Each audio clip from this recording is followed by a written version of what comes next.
Vamos a empezar la actividad de hoy. Buenas noches a todas y a todos. Y es un especial agradecimiento a nuestro invitado a esta actividad, a Isidoro Beck. Como muchos sabrán y otros no sabrán, esta es la tercera reunión del ciclo Conversaciones sobre la historia del psicoanálisis en Argentina. Ya tuvimos dos reuniones, nuestro invitado fue Rafael Paz y en la última que hicimos fue Juan Carlos Volnovich. Hoy recibimos a Isidoro y voy a contar un poquito algunas reseñas sobre Isidoro. Isidoro es médico y psicoanalista. Se dedica al psicoanálisis desde hace unos cuantos años. Es autor de numerosos libros, entre ellos Matices del psicoanálisis, Las intervenciones del analista, Hacia una clínica de lo real, El prójimo, Enlaces y desenlaces del goce, Letras del análisis, ¿Qué lee un psicoanalista? Y varios más. Ha colaborado junto a otros autores en la escritura de unos cuantos otros libros y dirigió durante varios años la revista Cuaderno Sigmund Freud. Además de ser un autor prolífico y reconocido no solo en nuestro país, participó de importantes momentos de la historia del psicoanálisis en Argentina. Fue uno de los fundadores de la Escuela Freudiana de Buenos Aires, que cumplió hace muy poquito 50 años de existencia. La Escuela Freudiana de Buenos Aires fue la segunda escuela lacaniana que se creó en el mundo, después de la de Lacan, la Escuela Freudiana de París. También Isidoro participó en la creación de la Reunión Lacanoamericana de Psicoanálisis, cuya propuesta fue convocar y es convocar el encuentro de colegas de distintas instituciones en una intención abierta a la convivencia con las diferencias. También ha sido uno de los creadores de la Convergencia, movimiento lacaniano por el psicoanálisis freudiano, que extendió aún más el encuentro entre instituciones que se inspiran en la enseñanza de Freud y de Lacan, no solo en el ámbito de nuestro país, sino también en otros países de América y Europa. Se dedica a la transmisión del psicoanálisis en la Escuela Freudiana de Buenos Aires, en la que ha dictado año a año sus seminarios, y por supuesto a la clínica psicoanalítica que practica en la ciudad de Buenos Aires. De alguna de las entrevistas que ya le hicieron, quiero compartir un fragmento que me gustó mucho porque alude a los orígenes del psicoanálisis. Lo cito. Dice Isidoro, el psicoanálisis, por empezar, es hijo del fracaso médico. Allí donde las pacientes que vivían en la Viena imperial acudían a Freud, porque cuando iban al médico tradicional con sus parálisis, que no respondían a la evaluación neurológica, la medicina solo podía decirles, usted no tiene nada, sin poder acudir a la modestia de decir, usted no tiene nada que yo pueda resolver con los parámetros con los cuales suelo moverme.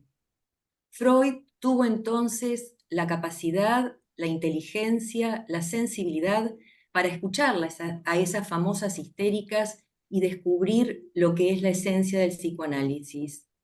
La esencia del psicoanálisis muestra que hay palabras que dañan, hay palabras que enferman, algunas por su presencia y otras por su ausencia.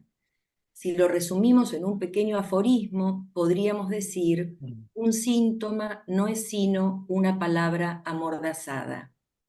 Entonces, el psicoanálisis abre en la historia de la humanidad una experiencia inédita, porque si bien a veces se lo compara con la confesión, no tiene nada que ver con la confesión ni con el arrepentimiento y el perdón, sino que abre una instancia donde se le ofrece al sujeto la posibilidad de desplegar su palabra, de una palabra que entonces descubre que tiene una dimensión que escapa a la pantalla de la conciencia, que tiene su causalidad en una estructura no consciente que Freud denominó inconsciente. Bueno, unas pequeñas palabras de mi parte, agradecer otra vez a Isidoro haber aceptado la invitación a este ciclo. Y también quería aclarar de qué manera me implico en esta conversación que esperamos tener con vos, Isidoro. Mi generación, Psicología de la UBA en los años 70, te reconoció entonces como uno de los maestros para estudiar Lacan, en principio Freud, Lacan, y de hecho varios amigos míos han hecho grupos de estudio con vos. No fue mi caso, pero bien podría haber sido. Participé en varios encuentros lacanoamericanos, cuya convocatoria, en cuya convocatoria participaste activamente, fuiste uno de los convocantes. Y también estuve en Barcelona en el 98 cuando se fundó la Convergencia. Y en Bueno, ambos casos pude comprobar la presencia, la importancia de tu palabra y tus presentaciones en ese ámbito. En este ciclo nos toca hoy proponerte una conversación y entonces como puntapié inicial, Cintia te va a hacer alguna pregunta que dispare la charla. Sí, ahí vamos, ya que en la presentación que hice sobre vos, Isidoro, me interesó esto de los orígenes del psicoanálisis. Ahora lo que nos interesaba era que nos cuentes un poco cómo fue tu encuentro personal con el psicoanálisis en tu carrera desde la medicina, cómo te cruzás con el psicoanálisis y quiénes fueron como los referentes significativos de ese momento de la historia del psicoanálisis en Argentina. bueno, primero quiero agradecerles a Carlos Musetti y a Cintia Dafón, quienes me acercaron esta invitación, también la presentación que recién han hecho, generosa, y decirles de mi gusto de este encuentro que nos permite compartir algo que nos acerca, que es el deseo anudado al psicoanálisis. La pregunta que me hace Cintia, bueno, reenvía obviamente a una perspectiva singular, como cualquier vida, que varias veces tuve la invitación a desplegar y que, bueno, sabemos que, por ejemplo, que Freud haya podido pasar de la psicología para neurólogos, título que él no puso, del año 95, de conexión de neuronas, a la Traumdeutung, a la interpretación de los sueños, que es conexión de representaciones, decía Freud, de Vorstellung. Bueno, está muy ligado a la muerte del padre de Freud. Hay muchos relatos de Freud en la Traumdeutung, episodios de la vida con su padre, que aparecen especialmente en los relatos de algunos sueños del creador del psicoanálisis. Con esto quiero decir que un analista que va a contar algo de una historia singular, pero que está ligada a algo que implica el lazo social. Es decir, en este caso me preguntan cómo fue mi acercamiento al psicoanálisis, de contar algo de eso. Bueno, sabemos que la versión que voy a dar es la que me concierne por haberla vivido, pero también me concierne por el modo como la voy a decir. Podemos decir que el recorrido de alguien en un análisis le permite contar la misma historia que al comienzo de su análisis, pero absolutamente de otra manera. La que hoy les voy a contar es la que viene después de efectivamente un largo recorrido y que empieza cuando, acercándome al final de mi trayectoria en el colegio secundario, yo lo terminé muy pronto, a los 16 años estaba en la Facultad de Medicina porque en el secundario había muchos profesores que eran muy buenos, de los cuales aprendí, pero había muchos de los cuales no aprendí nada y además me aburría. Eso hizo que diera 2 años libres y entré a medicina con 16 años y con la idea de dedicarme a la psiquiatría. La respuesta que podía dar en ese entonces, y que la sigo dando, era que me interesaba el encuentro con los otros. Eso que lamentablemente en nuestros tiempos se ha perdido, que lo practicaba también el médico de familia. No sé si alguno de ustedes tuvo la oportunidad de tener el gusto de consultar a un viejo médico de familia, donde no solo venían y revisaban al paciente y hacían la receta, también podían sentarse a tomar un cafecito con el paciente, charlar con la familia.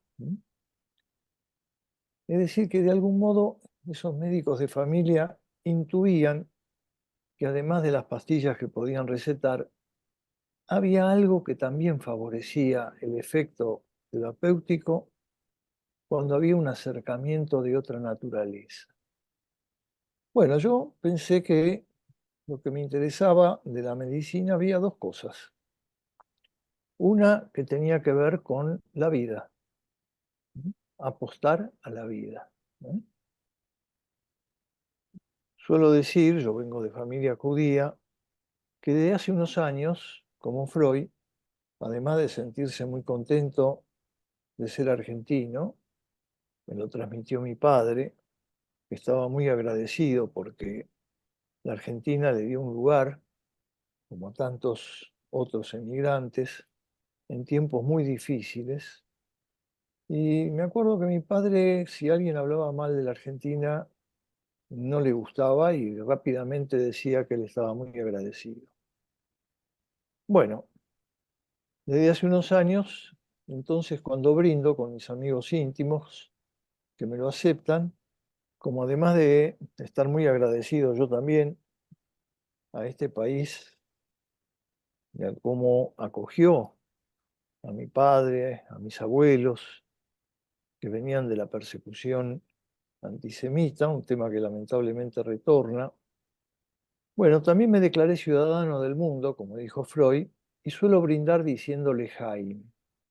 Supongo que muchos de ustedes saben qué quiere decir, es por la vida. ¿Saben qué decían los nazis? Viva la muerte. No sé si todos están enterados de eso. ¿Saben por qué decían viva la muerte? Porque decían que la muerte era un limpiador muy eficaz. Permitía terminar con gente defectuosa, enferma, psicóticos, gitanos, judíos, enfermos crónicos, porque el objetivo era crear la raza superior. Bueno, entonces entré a medicina por dos razones. Mi apuesta a la vida, que sigo sosteniendo, y el gusto de estar en el contacto con otros. En medicina me entusiasmé. Me acuerdo en segundo año, en fisiología, tenía 10 en todos los parciales. Y dije, bueno, esto me apasiona. El cuerpo humano, con la cantidad de sistemas de feedback que tiene, es apasionante. Y lo sigo sintiendo así. He leído y sigo leyendo muchos libros de lo que hoy se llama neurociencia. Cuando leo que, por ejemplo, se ha llegado a colocar electrones dentro de la célula y escuchar los sonidos de la mitocondria, digo, esto es una creación maravillosa. Bueno, muy bien, termina el año y me presento al final, con la esperanza de entrar como ayudante en la cátedra de fisiología, la que había fundado USAID, ¿no? ¿Y qué pasó? Esas cosas incalculables, me sacó un 7, yo esperaba sacar otro 10, eran esos cuestionarios con múltiples preguntas, que no es lo que a mí me sale mejor. A mí me sale mejor justamente el encuentro con el otro, la palabra, dar exámenes donde tengo que exponer. Saco un 7 y entonces me dicen que no puedo entrar a la cátedra porque había que sacarse 8. Muy desilusionado, muy amargado, hasta que un amigo mío, éramos compañeros en la facultad, me dice, pero si vos querías dedicarte a la psiquiatría, ven y mira, vamos a ir a la facultad de psicología, estaba en Viamonte todavía, ¿no? que hay un tipo que parece muy interesante que habla de psicoanálisis. Yo no sabía mucho qué era el psicoanálisis, más bien de costado, qué sé yo, porque en Argentina el psicoanálisis no era como es ahora, pero tenía su difusión. Bueno, el que daba la charla en Viamonte, donde estaba la Facultad de Psicología, era José Blecher. Cuando lo escucho hablar, quedo fascinado. Dije, esto realmente me apasiona. Y bueno, siguiendo mi estilo, empecé a cursar medicina, donde me terminé recibiendo con diploma de honor, y al mismo tiempo las materias que me interesaban de la Facultad de Psicología. Y ahí, claro, en esa época estuvieron de profesores Ulloa, Rolla, Blecher. Averiguo quién fue el maestro de Blecher y me entero que fue Pillon Rivière. Bueno, averigüé, entré en la escuela de Pillon Rivière,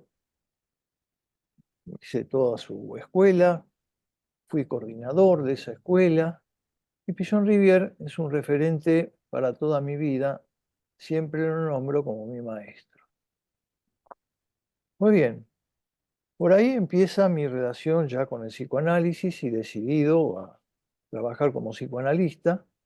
De hecho, ya había empezado muy precoz en las guardias del Fiorito, donde hice unos años de guardia, y que a la hora de la siesta, cuando si no había urgencias, la mayoría de los practicantes iban a dormir, yo, siguiendo el estilo de Pillon, me iba, por ejemplo, a la sala de cirugía de mujeres, ponía una sillita en el medio, golpeaba con las manos y decía, vamos, vamos, vamos, vamos, vamos a conversar un poquito. ¿Cómo se sienten ustedes acá y sus maridos en sus casas? Vamos, cuenten. Se prendían todas. Bueno, esa era una cosa muy pilloniana. En la misma línea, junto con otros psicoanalistas, eso era todavía cuando yo no había recibido de médico, ¿eh?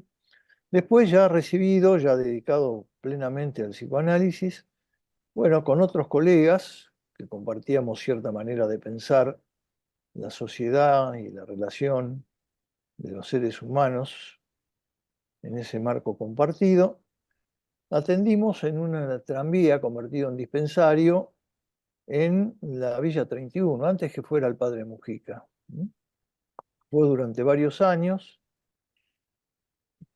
y bueno, eso acompañaba también mi trabajo en el consultorio. Y decidí, una decisión, se la dije a Lacan cuando tuve oportunidad de ir a visitarlo en París, en el año 77, yo elegí no entrar a la APA, a la Asociación Psicoanalítica Argentina, a la cual le reconozco el mérito de haber sido la primera institución psicoanalítica de la Argentina, desde ya, ¿no? Con sus pioneros, Ángel Garma, emigrado de la España franquista, Raskowski, Pillon Rivière, bueno, y algunos más. Bueno, reconozco el mérito y el valor de esa fundación, pero yo había decidido no entrar a la APA porque ya con Pillon Rivière había habido una distancia, lo habían suspendido en su función didáctica. No voy a entrar en la discusión si eso fue justo o no. Pillon Rivière tenía también sus problemitas. Para los que conozcan la historia seguramente sabrán las cosas que pasaban, pero yo coincidía con el pensamiento de Pillon Rivière que me abría una perspectiva del psicoanálisis que yo valoraba. Y también porque yo escuchaba ya las críticas que se hacían a la institución llamada oficial, que culminó en dos desprendimientos, ustedes deben conocer esa historia, plataforma y documento, pero que fueron básicamente escisiones basadas no tanto en la crítica al psicoanálisis que se había vuelto dominante en la APA, que era el psicoanálisis kleiniano, por lo menos para muchos, sino por la crítica a la estructura institucional, burocrática y también diferencias ideológicas. Bueno, seguí trabajando con Pillon Rivière, con gente cercana a él. De hecho, mis analistas eran, obviamente, habían sido discípulos de Pillon Rivière. Mi último analista, ustedes lo habrán conocido muy bien, un gran psicoanalista, fue Fernando Ulloa. Es decir, que siempre seguí una línea, llamémosle, consecuente, respecto de la orientación. Llegué a ser un kleiniano bastante eficiente cuando en los años 60, obviamente era como la perspectiva dominante, que incluso fue muy importante para gente con pensamiento, llamémosle, progresista, porque las relaciones de objeto les parecía que servía para desprenderse de lo que podría ser una posición instintivista, solipsista, ¿no? Bueno, con los años aparecieron también críticas a esa posición kleiniana. No olvidemos que, en definitiva, el último libro de Melanie Klein hablaba de envidia y gratitud, y una cuota de envidia ligada al instinto de muerte, que era como hereditaria, es decir, se volvía un cierto biologismo. Bueno, por esos años mi formación pasaba por carriles diferentes, muchos años de estudiar filosofía con un gran maestro, Raúl Ciarreta, y muchos cursos diferentes, y también con un brillante intelectual argentino que era Oscar Mazzotta, que en esa época, yo siempre digo en chiste, Oscar tuvo varias novias. La primera fue con el existencialismo, Sartre, Simone de Beauvoir. Bueno, estábamos todos un poco embelesados con eso, ¿no? Y con frases que, a mi entender y desde otra perspectiva, me parecen erróneas, como cuando Sartre decía: la familia no es más que la familia burguesa y lo único que puede engendrar es una ideología burguesa. Ergo, no hay que casarse, no hay que formar familia. Bueno, creo que es un error total, pero bueno, no me voy ahora a poner a hacer la biografía de Sartre y a indagar por qué decía esas frases. Mazzotta después tuvo otras novias, que fue el estructuralismo, que apareció en ese tiempo en París, Lévi-Strauss especialmente, la lingüística estructural, y de pronto, miren cómo se juntan las cosas del destino, Oscar estaba en la casa de Pillon Rivière haciendo una especie de, llamémoslo así, internación amistosa, y Pillon, advirtiendo las cualidades intelectuales de Oscar Mazzotta, que ya había escrito algunos textos sobre la historieta, el arte pop, etc., y que tenía una formación muy amplia también filosófica, le dice: mira, acá tengo unos seminarios de un psicoanalista francés que se llama Jacques Lacan, me parece que a usted le va a interesar. Se lo dijo porque ya Oscar en ese momento se había puesto a leer muy seriamente a Freud. Y claro, leyendo los primeros seminarios de Lacan, no se olviden que Lacan en sus comienzos lo que planteó fue un retorno a Freud. Una lectura muy distinta de la que en esos tiempos se hacía en la Asociación Psicoanalítica Argentina, donde para muchos psicoanalistas, no digo para todos, bueno, a los candidatos en el instituto también se les hacía leer la Traumdeutung, también el texto sobre el chiste y su relación con el inconsciente, también los 3 ensayos sobre la sexualidad, pero más bien planteados al modo de cultura general, ¿no? Quiero aclarar, para no ser injusto, que no eran todos los que estaban en esa posición, pero había muchos que sí. Bueno, obviamente Lacan trae absolutamente otra lectura de Freud. Es como que uno que leyó toda la obra de Freud, quiero aclararles que yo alrededor de los 30 años ya tenía grupos donde coordinaba enseñanza de la obra de Freud, lo había leído de punta a punta, íntegramente. Les cuento una anécdota, miren. Hubo un tiempo que controlé con Bernardo Arenburg, un chileno que estaba en Argentina, participaba en la APA, y que estaba muy ligado en ese tiempo a Echegoyen, que fue también presidente de la Internacional. Y él, la orientación que tenía era kleiniana meltzeriana. Bueno, llegué a tener un dominio de la técnica, la práctica kleiniana meltzeriana bastante importante. Y me acuerdo cuando un día Bernardo Arenburg, en un gesto de confianza hacia mí, les recuerdo que yo era un joven imberbe, tenía 26 años en ese momento, me dice: le voy a mandar un paciente, Isidoro. ¿Y saben qué le dije? Les aclaro que, como era médico, yo sabía hacer una dieta porque no me daba la plata para comprarme, por ejemplo, un bife de chorizo todos los días. Entonces me dosificaba lo que me daba mi presupuesto. Bueno, en esas condiciones le dije, mire, Bernardo, le agradezco mucho, es un gesto suyo de confianza, pero no lo voy a aceptar. ¿Por qué? Me dice. Mire, yo sé que estoy en un tiempo que tengo que básicamente formarme, estudiar, aprender. Y vivía con lo mínimo necesario. No me importaba. Estaba feliz. ¿Por qué? Y porque me había encontrado con mi deseo. Estaba feliz, estaba contento. Bueno, Oscar, luego que pasa esa temporada en la casa de Pillon Rivière, lee unos seminarios de Lacan que había redactado Pontalís, que fue miembro de la revista de Sartre primero, pero que como psicoanalista durante unos años fue discípulo de Lacan, y que eran de los primeros seminarios de Lacan, el deseo y su interpretación, las formaciones del inconsciente. Bueno, Oscar obviamente se fascina con esos textos y comienza a hacer su primer grupo de estudio, donde yo estuve en uno de esos desde el comienzo, y lo que le agradezco a Oscar toda la vida fue haberme presentado la obra de Lacan.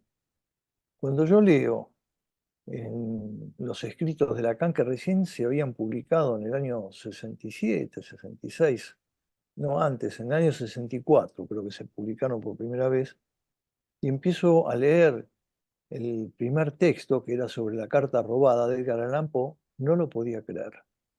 La frase que siempre repito es, entonces existe eso que yo quería pero no sabía que existe. Bueno,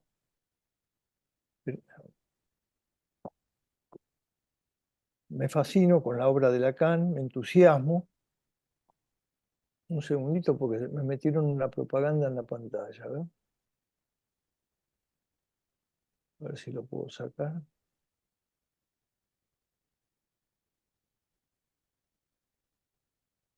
Bueno, me entusiasmo con la obra de Lacan, entro a estudiar francés porque dije yo no voy a leer a Lacan con traducciones y además 10 años después. Y efectivamente en poco tiempo llegué a hablar en francés, de hecho he dado conferencias incluso en París, en francés, y leo a Lacan en francés, siguiendo el mismo modelo que Lacan hizo con Freud. Lo leía en alemán. Gracias a eso se salvó de cometer errores, porque López Ballestero, que era la última versión que había, hizo una traducción bastante buena, pero López Ballestero no era psicoanalista. Entonces no se daba cuenta que cada vez que Freud escribía Verwerfung era un concepto, o Aprekup era un concepto. Entonces a veces lo traducía con una palabra, otras veces con otra, y si uno lo leía en castellano no advertía que eran conceptos. Bueno, entonces leo a Lacan en francés y comienzo de a poco a intentar modificar mi práctica siguiendo cuestiones básicas, por ejemplo, de un libro clásico, que este año lo voy a volver a retomar en el seminario que doy. Acá Cintia cuando me presentó dijo que vengo dando seminarios en la escuela. Sí, miren, hace 40 años que yo doy un seminario de agosto a diciembre y no falté un solo año a esa cita. También pueden decir que obsesivo, ¿no? Y es verdad, un poco puede ser. ¿eh? Pero también es mi entusiasmo por el psicoanálisis. Y bueno, descubro que en ese texto que se llama La dirección de la cura y los principios de su poder, encuentro lo que Lacan llama leer a la letra. Un leer a la letra que retoma una frase que ustedes conocen. En la Traudeutung, Freud dice, el sueño es una formación del inconsciente. Es decir, que el inconsciente es el que forma el sueño, ¿no? Al cual se agrega luego la elaboración secundaria. Bueno, muy bien. Ese sueño que aparece como la vía regia del inconsciente, dicho por Freud, Freud dice, el sueño es una escritura jeroglífica. Y entonces de ahí sale una sentencia lacaniana, pero que no dice más que eso que dijo Freud con otras palabras, que es que el analista no se dedica a escuchar el significante. Mucha gente cree que es eso, lo lacaniano. No, no, a leer a la letra. Y el aforismo que sostiene eso, jerga lacaniana, quiere decir que el inconsciente está estructurado como un lenguaje, Freud diría Vorstellung Repräsentanz, si lo decimos de la jerga lacaniana, por significantes, significantes que se articulan bajo el modo del rebus o del jeroglífico, como dijo Freud, o como el ideograma chino, como dijo Lacan. Entonces el inconsciente está estructurado como un lenguaje y en medio de su decir produce su propio escrito. Bueno, obviamente Cintia mencionó mi identificación con Juan de Garay, esto es un chiste, fundar la escuela freudiana, fundar el Lacano, fundar la Convergencia. Dentro de la escuela freudiana, les cuento una fundación que también es graciosa. Estando yo como presidente por segunda vez en la escuela freudiana, que entre paréntesis, en la escuela freudiana de Buenos Aires no se admite la reelección. Puede volver a ser presidente alguien que había sido, pero dejando pasar unos años. ¿Por qué? Y porque desde el comienzo yo pensé que no era bueno que alguien persistiera en ese puesto, ni para él ni para la institución. Pues bien, en la segunda presidencia se me ocurre, no existía eso en Buenos Aires, dije, vamos a hacer un coloquio de verano. En la primera semana de enero hacemos el coloquio de verano y al final hacemos la fiesta de la escuela. Me dijeron, pero Isidoro, la gente se va de vacaciones. Entonces le dije, va a ser un éxito. Pero ¿y en qué te basas para decir eso? A ver, razonemos como psicoanalistas, aunque lo hablemos en términos coloquiales, cotidianos. Miren, mencionemos a las damas que forman parte del psicoanálisis hoy mayoritariamente. La mayoría de las actividades en todas las instituciones, supongo que la de ustedes también, terminan entre comienzos o mediados de diciembre. Es decir, que cuando llega fin de año, con la llamada fiesta, donde siempre se arma alguna podrida, por los que están, por los que no están, por los desencuentros no hablados, ¿no es cierto? Imaginemos qué le pasa a las mujeres, por ejemplo, que han formado una familia, tienen un marido, tienen una suegra, tienen cuñadas, están hartas, hartas de sus hijos, como esa canción de las cosas del querer, ¿se acuerdan? Estoy harta de la gripe de los chicos. Y bueno, van a estar agradecidas. Les proponemos un coloquio de 3 días en la escuela freudiana, entonces tienen la excusa para decirle al marido, chau querido, me voy, tengo un coloquio, no puedo faltar, es una cita imposible, acá te dejo todas las indicaciones para que le hagas la comida a los chicos, los lleves a pasear. Bueno, siempre quedó gente en la calle porque estaba repleto y sigue siendo así. Hoy, por suerte, muchas instituciones han tomado el modelo ese y hacen el coloquio de verano. Bueno, esa es mi identificación con Juan de Garay. ¿Por qué? Porque una de las tesis que Lacan propuso, y yo la he trabajado bastante, no se olviden que mi maestro fue Pillon Rivière, que fundó la primera escuela de psicología social, ¿no? Fundada en el psicoanálisis, obviamente, ¿no? Es decir, estaba en juego el inconsciente. Esa perspectiva me hacía a mí sostener que el discurso que se va a generar depende también de lo real de la estructura en el cual ese discurso se desarrolla. Quiero decir, si vamos a crear una internacional psicoanalítica donde se produce una estructura de cooptación de los candidatos, y bueno, los candidatos van a tratar de decir las cosas que les guste a los didactas ya consagrados, y entonces empieza una prudencia negativa. Se burocratiza el discurso, se pierde la originalidad.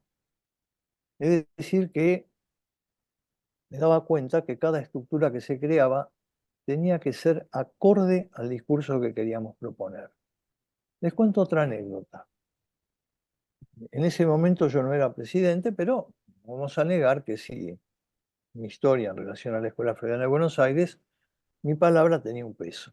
Viene a verme el bibliotecario de nuestra escuela, teníamos un bibliotecario desde el comienzo, y me pregunta, yo había traído desde el año 77, cuando estuve en París 4 meses, en Europa 4 meses, 2 meses estuve en París, fue cuando lo visité a Lacan en su consultorio y también estuve en su seminario, en una cantidad de clases. Bueno, había traído un montón de fotocopias mimeografiadas, porque no había nada publicado, no estaba publicado tampoco ni los ECRI ni los seminarios. Y cuando llegué a Buenos Aires, hice fotocopias y doné todas las fotocopias a la biblioteca de la escuela.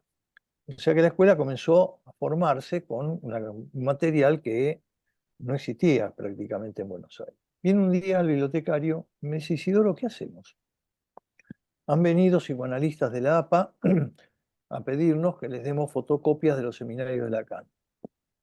Ahora, no sé si vos sabés que si uno de nosotros quiere ir a la biblioteca de la APA, solamente puede hacerlo invitado por un miembro de la APA. ¿Qué le respondí? Bueno, por eso nosotros nos llamamos Escuela Freudiana de Buenos Aires y la APA se llama APA. En nuestra escuela, todo el que quiera conocer la obra de Lacan la tendrá a su disposición. Y cualquiera que quiera ir a la biblioteca, hoy la Escuela Freudiana de Buenos Aires tiene la biblioteca lacaniana más extensa, más surtida, de América Latina por lo menos, y cualquiera puede ir y pedirlo. Lo más que va a tener que pagar es el valor de la fotocopia. Es decir, intentar hacer acorde la estructura institucional con el discurso que decimos es el que valoramos. Bueno, creo que como primera respuesta fue un poco extensa, discúlpenme, paro acá. Bueno, a propósito de esto que venías diciendo, hiciste referencia a plataforma y documento, cosa que sucede 3 años antes de la fundación de la Escuela Freudiana, ¿verdad? Exactamente. Se me ocurría que quizás había como algún impulso para modificar de algún modo la práctica psicoanalítica que en ese momento era preeminente, ¿no?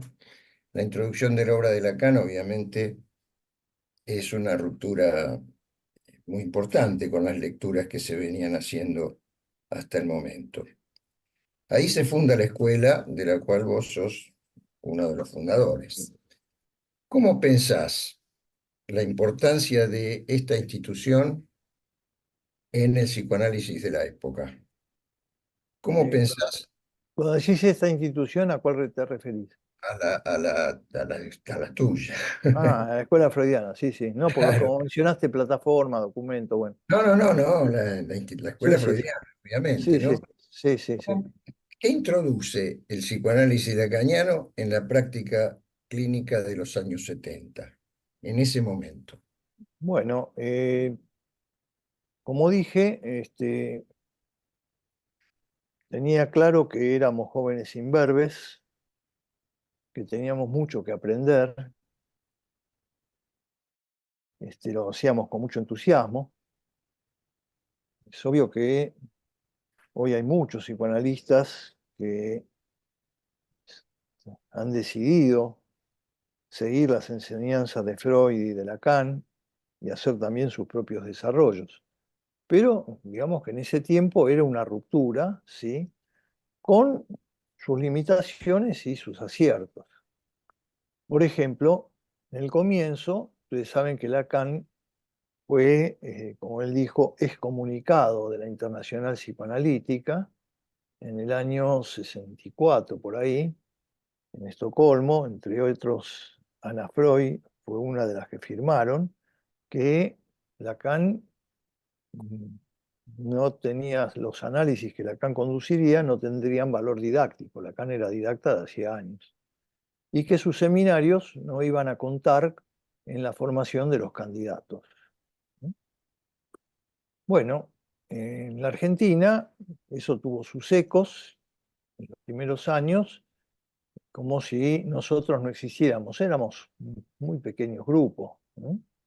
Especialmente los que estuvimos en los primeros 2 o 3 grupos de Oscar Mazota, 4 o 5 en un grupo, 4 o 5 en otro, y después sí se extendió.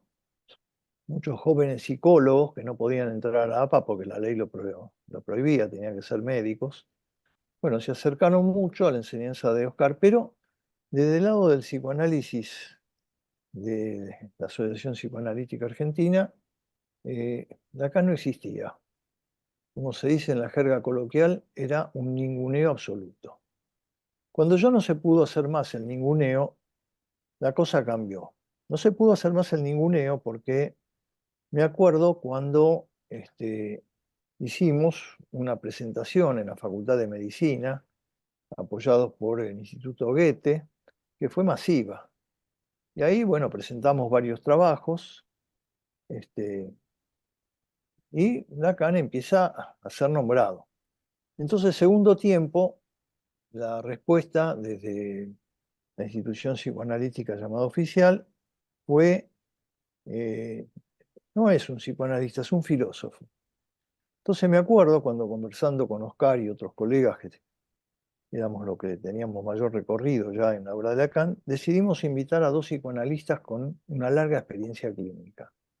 Y entonces invitamos a una pareja, Octave y Maud Manoni, que vinieron a Argentina, dieron también controles en la APA, hablaron también en la APA, fueron invitados, reconozco que ahí ya hubo una apertura, ¿no? Quiero aclarar, hoy por hoy, esos tiempos primeros de ninguneo y de que Lacan era un filósofo quedaron atrás. Hoy hay también lacanianos en la APA, también en Abdeva. Me han invitado varias veces a dar conferencias tanto en Abdeva como en la APA. Inclusive debo reconocer ¿cómo diría?, la generosidad con que didactas de Abdeva me invitaban a mí para que yo diera un control. O sea, los tiempos cambiaron, ¿no? Quiero aclarar para nuevamente no ser injusto, ¿no?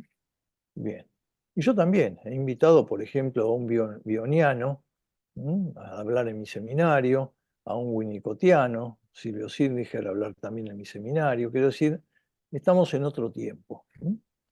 Lo cual no impide que sí, hay diferencias claras que se mantienen respecto de cómo la dirección de la cura, ¿no? Bueno, cambiaron las cosas entonces. Se reconoce que el psicoanálisis lacaniano tiene un valor clínico reconocible y bueno, comienza una etapa de, como diría, de desarrollo de lo que llamamos el movimiento lacaniano y también, como suele suceder entre psicoanalistas, empiezan a aparecer también diferencias, ¿no?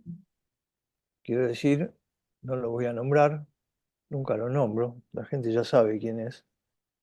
Se crea, por ejemplo, toda una corriente que, fíjense, se dicen deudores de Lacan y dicen que la palabra es un cáncer.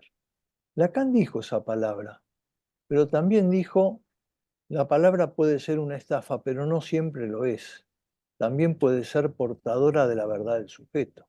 Es decir, toman frases aisladas para desechar el valor de la palabra. Psicoanalistas que desechan el valor de la palabra, que hablan de la sesión ultra corta, no el corte de la sesión, que es otra cosa. La sesión ultra corta, donde una buena intervención es que el paciente diga apenas una frase, cortarla en el lugar de sin sentido, y eso sería una buena sesión.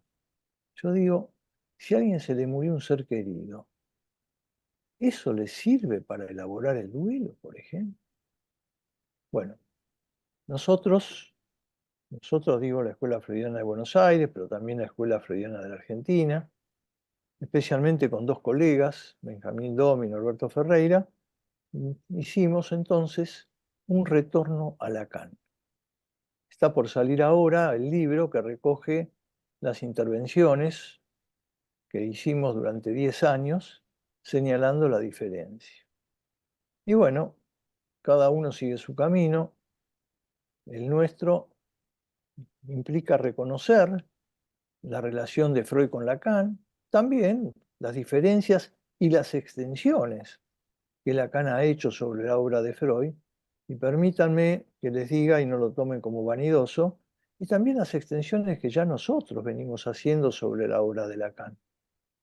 También hay creaciones nuestras. Les voy a contar una anécdota. Algunos amigos míos dicen que tendría que escribir un libro de anécdotas. Tengo muchas. Cuando se produjo lo de Plataforma y documento que se fueron del APA, yo públicamente les di mi reconocimiento por animarse a perder las comodidades que significaban ser didactas, pero básicamente se retiraron del APA esencialmente por una crítica de la institución. No aportaron grandes desarrollos en el psicoanálisis mismo. Voy a la anécdota. Bueno, primero, la primera parte del acuerdo, cuando Rodríguez fue nombrado presidente de la Asociación de Psiquiatras Argentinos. Bueno, los pocos lacanianos que éramos en ese entonces, todos apoyamos eso. Estuvimos en la Federación Argentina de Psiquiatras, o sea, acompañamos esa historia. Muy bien. El psicoanálisis se desarrolla, el lacanismo va avanzando, y un día me invitan, como tantas veces, en otros lugares, y ahí mismo ya de antes, a San Salvador de Bahía, donde vivía Emilio Rodríguez, que se había convertido en una figura muy importante en el psicoanálisis de ese lugar del nordeste brasilero. Bueno, nos encontramos con Rodríguez por una analizante que había hecho su análisis con Rodríguez, que era también miembro de la escuela freudiana. Bueno, hizo el encuentro, y nos encontramos con Rodríguez en la playa bahiense.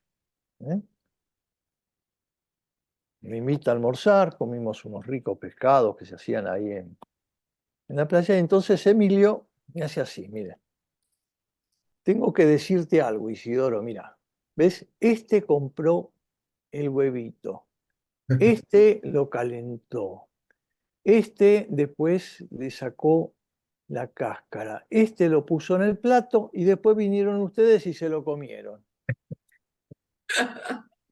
Respuesta de Isidoro Beck, que no suele sufrir de inhibiciones ante esos convites, dije, mira, Emilio, yo lo valoré y hasta me jugué. Cuando a Rafael Paz no lo invitaban de ningún lado por su posición política, que ustedes saben cuál es, yo lo invité a la escuela a que él venga a hablar.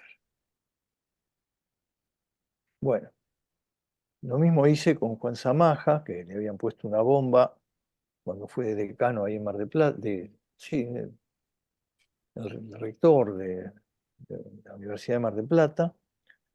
Por suerte alcanzó a huir a tiempo. Bueno, le dije, vos sabés que apoyamos la FAP desde el comienzo, inclusive nos guardamos algunas críticas porque pensamos que en ese momento lo más importante era apoyar esa nueva estructura. Bueno, muy bien. Pero ahora te voy a decir lo que yo pienso, ya que vos me decís que nosotros aprovechamos de un modo oportunista para comernos el huevito.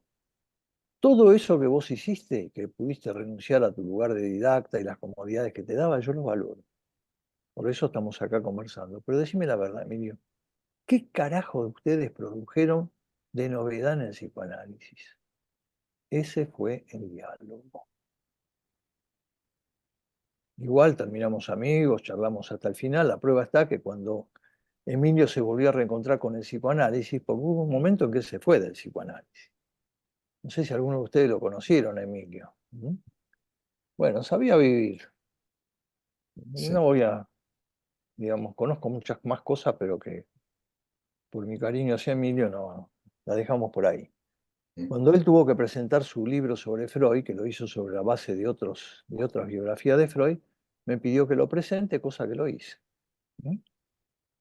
Y también le dije, siguiendo mi estilo, mira, muy interesante tu libro, todo lo que aporta, porque no se queda con la versión de Jones, la versión autorizada, sino que toma otros relatos de la historia, porque ¿qué es una historia? Una historia es un desencuentro inevitable entre pedazos de real y los fantasmas del historiador. Dime quién cuentas la historia y yo te diré por dónde anda ese relato.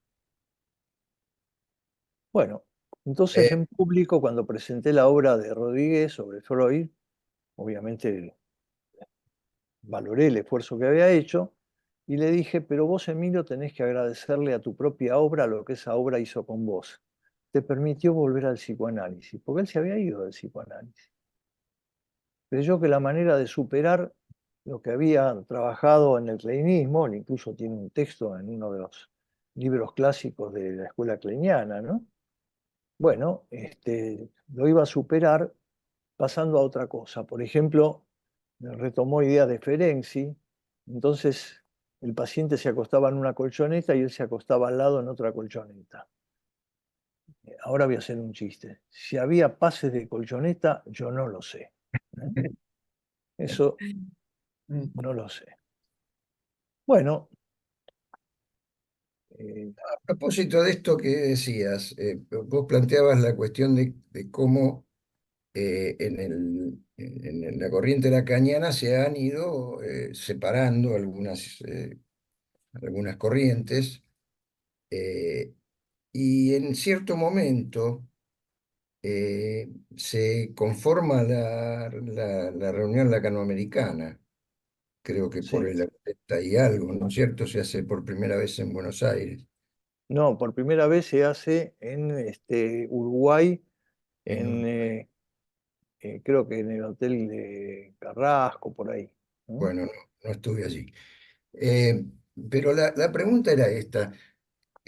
Hay un intento por hacer convivir las distintas maneras de pensar la obra de Lacan en la reunión lacanoamericana, que no es un dispositivo propiamente institucional, ya que cada uno habla por sí.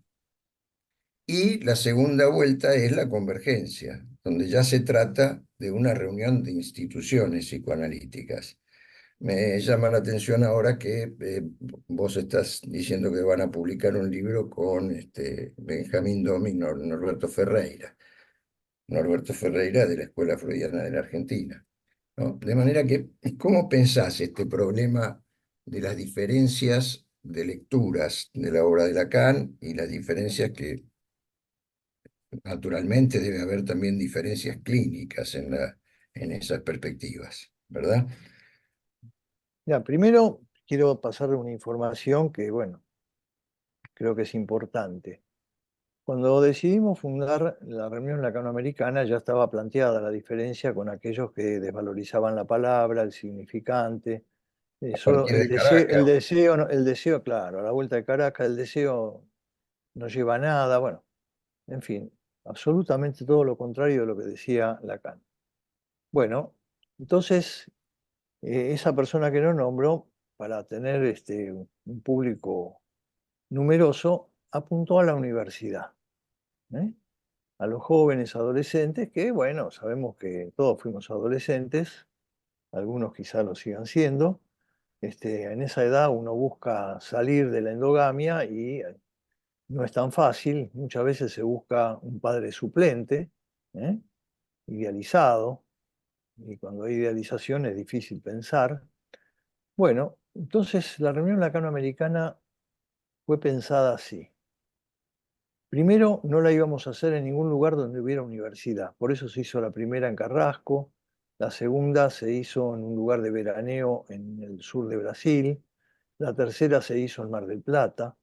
Ahora se puede hacer en muchos lados porque ya no hay riesgo de que eh, crear una estructura piramidal con una figura idealizada cuya palabra lo único que tiene que hacer es repetir.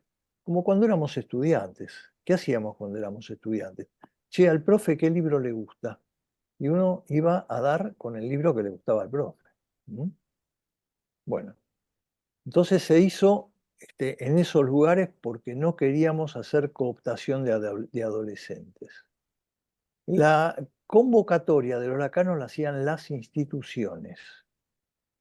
O sea, la convocatoria la hacían las instituciones y cada uno presentaba su trabajo a título personal, del tema que tuviera ganas. Y el modo de distribución del tiempo y los espacios se hacía por sorteo. donde el sistema es que el que da su exposición, pasados los 30 minutos, suena una campanita y se tiene que retirar. Y tiene que coordinarle al que sigue. Hay que ser muy perverso para querer pasarse del tiempo que le corresponde porque se lo está quitando al que sigue.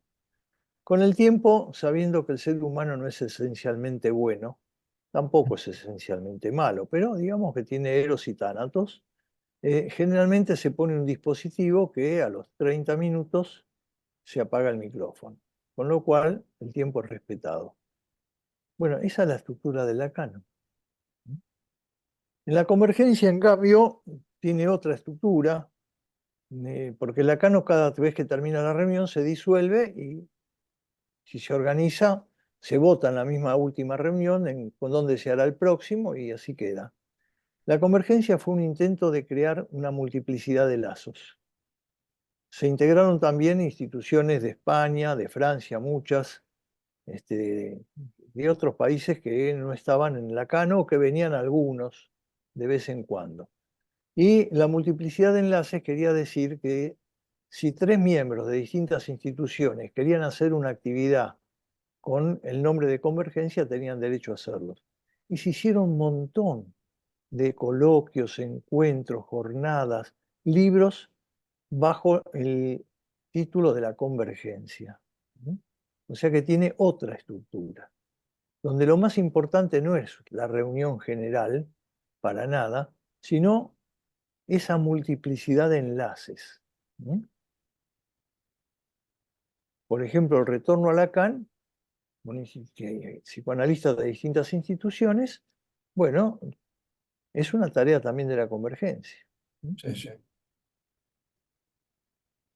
O sea, tratamos continuamente de ver cómo se ajusta la estructura de encuentro del lazo social con el discurso que queremos promover.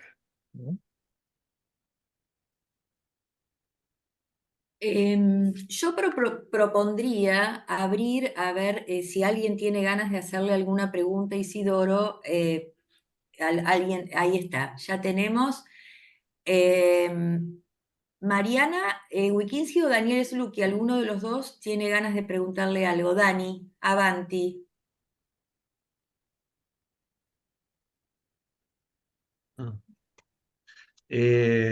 Buenas noches. Bueno, ante todo, muy interesante todo lo que estás trayendo y nosotros que no venimos del mundo, muchos de nosotros no venimos o no estamos actualmente en el mundo lacaniano, me parece que nos estás dando, Isidoro, aportes que desconocíamos, ¿no? Y que lo vamos ingresando también a nuestro acervo como analistas. Pero la verdad yo me quedé con algo que dijiste, que lo entiendo históricamente, quiero saber si seguís pensando lo mismo cuando le contestás en ese almuerzo en un paraje bahiano a Rodríguez, cuando le decís, bueno, ¿y ustedes qué carajo produjeron? ¿No? Pusiste mucho énfasis. Me Bueno, no te parece que olvides que, no te olvides que él me había provocado. sí, sí, sí, yo, lo del huevito, sí, sí. Entiendo que tu respuesta va en función de ustedes se lo comieron o algo así. Claro. Porque también creo que de plataforma de documentos salieron eh, psicoanalistas, personajes que han producido teoría, historia. Vos mismo has nombrado desde Ulloa, Rafael Paz, el mismo Rodríguez que te invita. La, la pregunta es si seguís pensando lo mismo. ¿O fue unas chicanas Bueno, entre un Rodríguez jocoso y bueno, un Isidoro también jocoso? Yo es la primera vez que te veo, ¿no? sí, te diría que hoy, llegado a mis jóvenes 30 años, de ningún modo le diría así a Rodríguez, con quien además tenía cariño, valoraba todo lo que había hecho, cosa que ya conté, Y la prueba mayor de que no es así, le contesté muy fuerte, pero bueno, la situación ahí, igual seguimos siendo amigos, lo permitía, como digo, él también me había mojado la oreja. La prueba está que mi analista fue Ulloa, ¿no? Porque no había analistas de una generación a la mía que fuera lacaniana, que trabajara como los lacanianos. No había. Yo pertenezco a la primera generación de psicoanalistas que no solo teoriza Lacan, sino que trata de adecuar el psicoanálisis a lo que son los fundamentos teóricos. Y Lacan desarrolla siguiendo y extendiendo la obra de Freud. Porque quiero aclararles más. La otra perspectiva que les nombré, sin hacer demasiados nombres, de que se dicen lacanianos, dicen, no, Freud es historia pasada. Es más, llegan en algunos casos a renegar del inconsciente. Como eso obviamente lo desprestigiaría demasiado, entonces solamente hablan de un inconsciente real. Bueno, para responder a eso, yo trabajé durante un año con un especialista en informática y produje una escritura que se llama diagrama de flujo, donde intenté articular efectivamente que hay una parte que lo que dicen ellos de inconsciente real no está mal, porque yo no me voy a especularizar contestando simplemente porque somos distintos. No, no. Lo que pasa es que se equivocan cuando creen que eso es lo único y que el inconsciente, como nosotros conocemos, y el deseo inconsciente, ya hay que dejarlo de lado. Hablando con un colega francés, les cuento otra anécdota. No voy a decir el nombre porque es un amigo, bueno, falleció no hace mucho. Un día me dice, no, Isidoro, como hablan los franceses, ¿no? No, Isidoro, el deseo hay que dejarlo de lado porque como nunca se cumple totalmente, es melancolizante. Entonces yo sabía que él era bastante mujeriego. Le digo, decime una cosa, si vos pasás una buena noche con una dama y al día siguiente, supongamos, ¿no? Como sos joven, por ahí algunas horas después, bueno, no importa, eso es secundario, pero pongámosle que al día siguiente tenés otra vez deseo de estar con una dama. ¿Eso prueba que no valía la pena tener la relación la noche anterior? ¿O es una suerte que el deseo vuelva a renacer porque nunca se satisface totalmente? Como lo decía Freud, ¿no? Siempre hay una diferencia entre el placer buscado y el placer encontrado. Bueno, llegan a decir eso, que sostener una práctica que considere el deseo inconsciente como la esencia del ser humano. Quiero aclarar que el primero que dijo que la esencia del hombre es el deseo fue Baruch Spinoza, al cual Lacan siempre admiró y lo mencionó múltiples veces. Bueno, que se surja de nuevo el deseo es lo mejor que puede suceder. Es decir, que son diferencias cruciales. No hay manera de conciliar eso. ¿No? Y yo escribí entonces un diagrama de flujo que lo desarrollé en varios libros, en el último que se llamó Retorno a Lacan, en el anterior Senderos del Análisis, donde intenté poner para los jóvenes analistas cómo pensar el destino de las pulsiones, y lo voy a decir con los nombres que yo propuse, de las tentaciones pulsionales, de los mandatos superyoicos, de la exageración homeostática yoica, cuando pasa por el colador del inconsciente. Decidí llamarlo así para tener claro qué significa el inconsciente estructurado como un lenguaje, de cuando aquello que es tentaciones o mandatos no pasaron nunca ni van a pasar por el colador del inconsciente y que allí hay que hacer intervenciones diferentes a la clásica interpretación simbólica. Ahí, por eso escribí un libro que se llamó Las intervenciones del analista. El analista es llamado a hacer intervenciones en lo real, intervenciones en lo imaginario. Bueno, eso es un aporte mío. Hay muchos otros, pero bueno. Isidoro, creo que ahora Mariana tiene ganas de hacer una pregunta, así que adelante. Sí, gracias. Bueno, gracias Isidoro por tu presencia en el colegio Hay una pregunta, diría, típica que nos hacemos nosotros y que tiene, de alguna manera puso en movimiento estos encuentros con los referentes del psicoanálisis en Argentina, que es qué transformaciones se pueden haber dado a lo largo de estas décadas, ¿no? ¿Qué percepción tienen nuestros referentes respecto de las transformaciones que pueden haber tenido en la práctica y la teoría psicoanalítica en estas décadas? Y pensando a la luz de la idea del retorno a Lacan, si tenés la impresión de que hubo transformaciones que no debieran haberse dado, y si hay que volver a las bases de alguna manera después de cierto desvío que pueden haber encontrado a lo largo de estas décadas. Bueno, recién mencioné uno, ¿no es cierto? Que son dos. Despreciar la obra de Freud, una vez más. Rechazar el inconsciente, eso ha sucedido en los distintos momentos de los 100 años y un poco más de la historia del psicoanálisis. Es decir, esos son, me parece, lamentables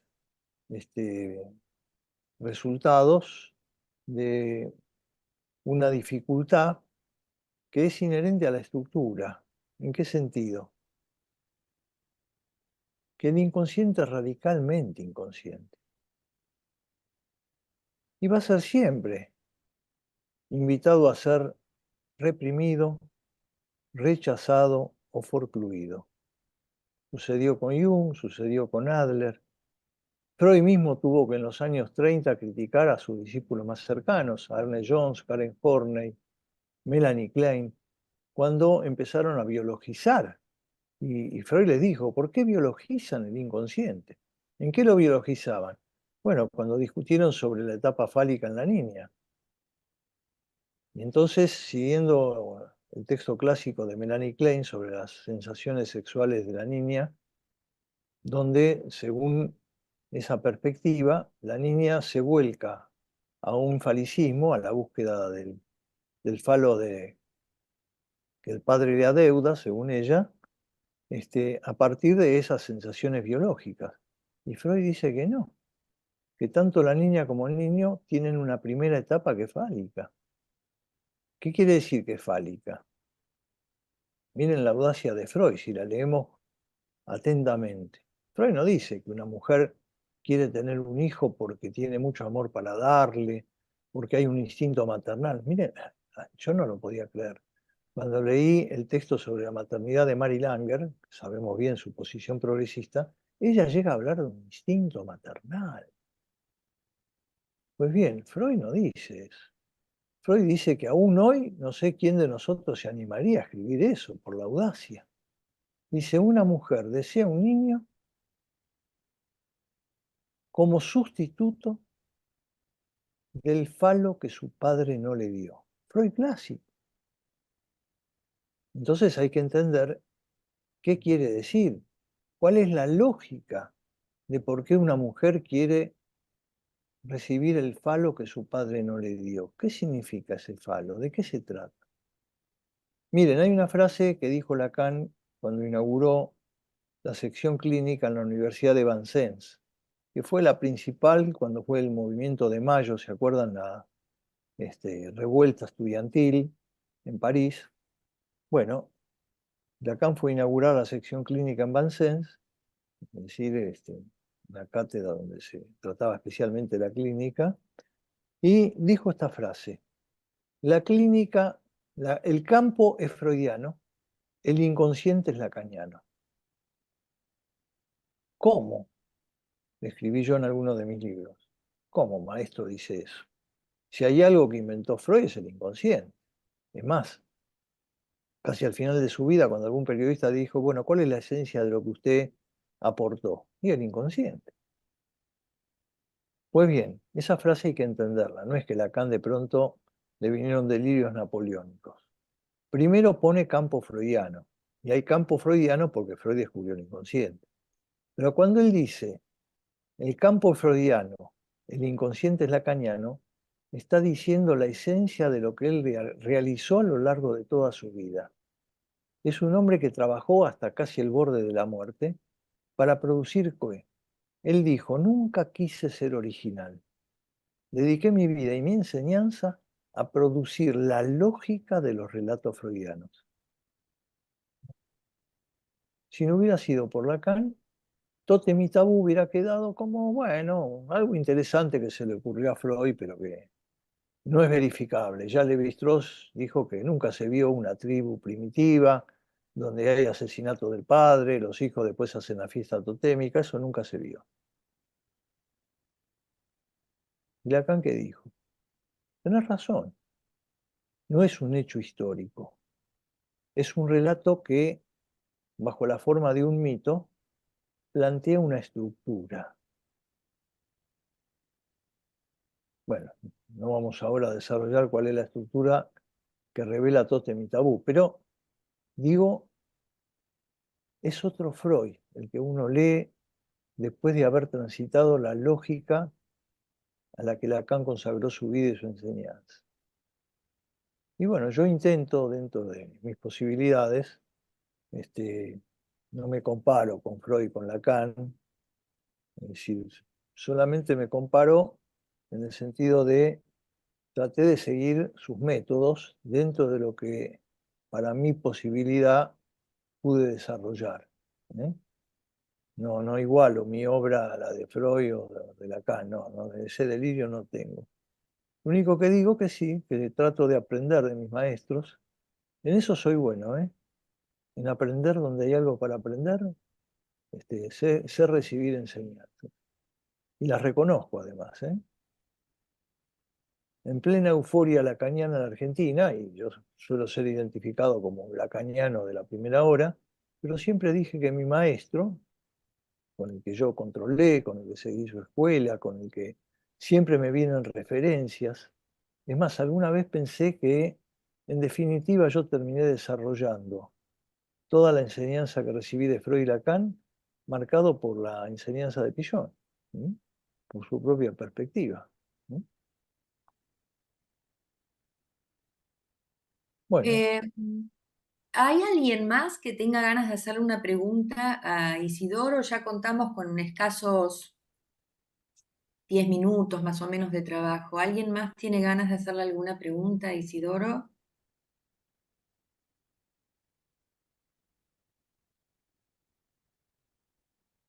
Bueno, yo sí tengo ganas de hacerte una pregunta, Isidoro. bueno, O una pregunta más, en todo caso. Es un poco parándonos en esta actualidad. Hay algo que está muy en boga, que es la pregunta, a veces la aseveración de que han variado las dolencias psíquicas, ¿sí? Yo quiero saber, me gustaría saber qué pensás vos sobre esto, cómo te posicionás respecto de esta pregunta o aseveración.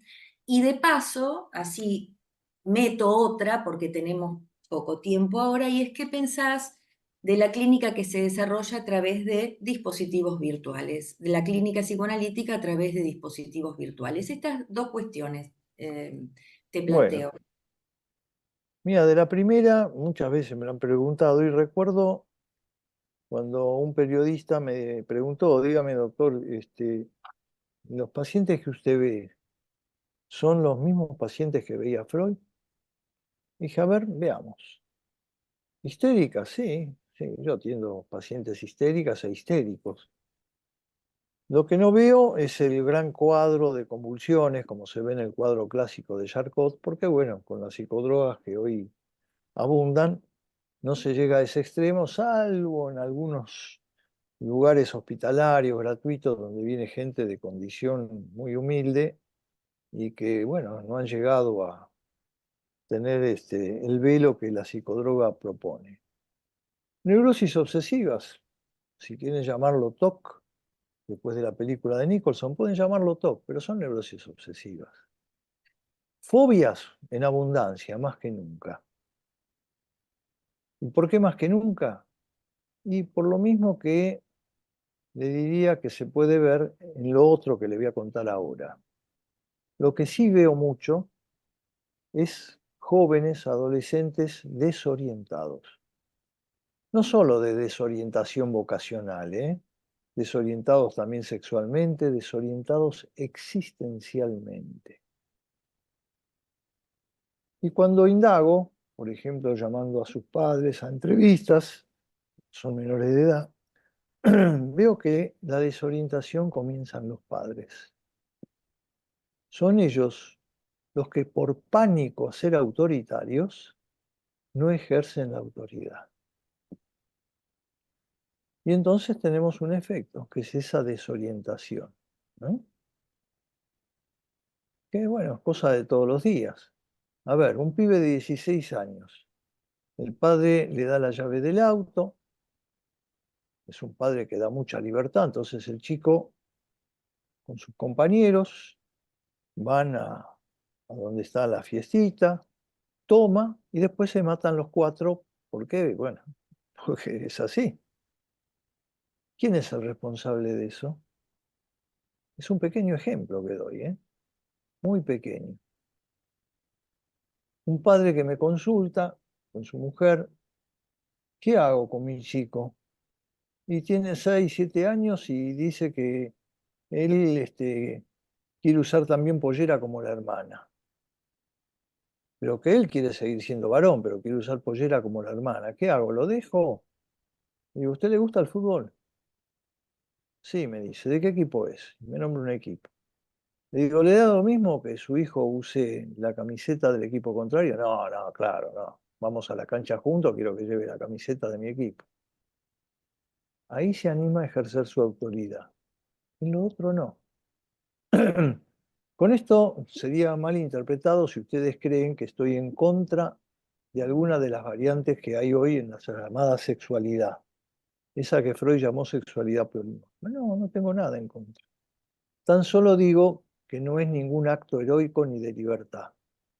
Tanto los homosexuales como los queer, como los heterosexuales, no somos electores de nuestra orientación sexual. Somos el producto de marcas que nos anteceden. Lo que sí podemos elegir si lo guardo en el placar o lo pongo al descubierto. Pero lo otro no.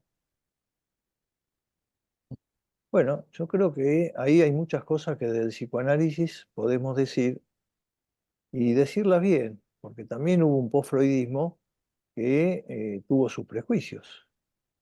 Me acuerdo que allá por los años 60, en un control que hacía con un psicoanalista que me dijo, no, no, no, si su paciente es homosexual, usted tiene que decirle de entrada que eso es una enfermedad, que eso hay que curarlo.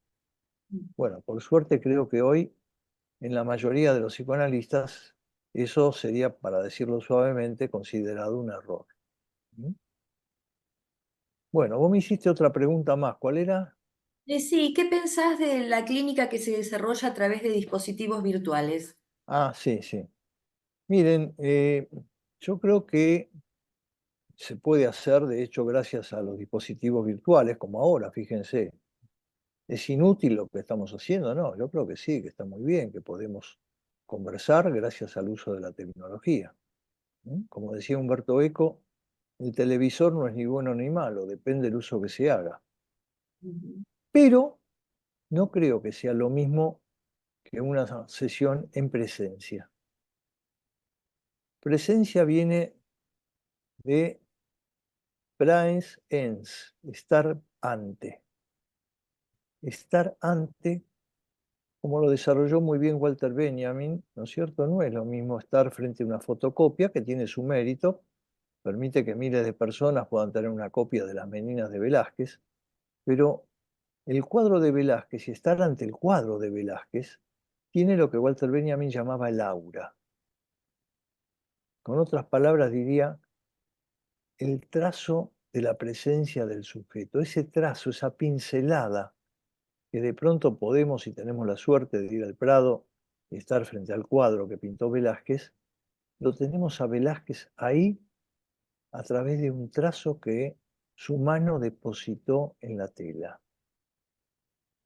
Si lo quiero trasladar más específicamente a la sesión, diría así: la presencia del analista desencadena la pulsión.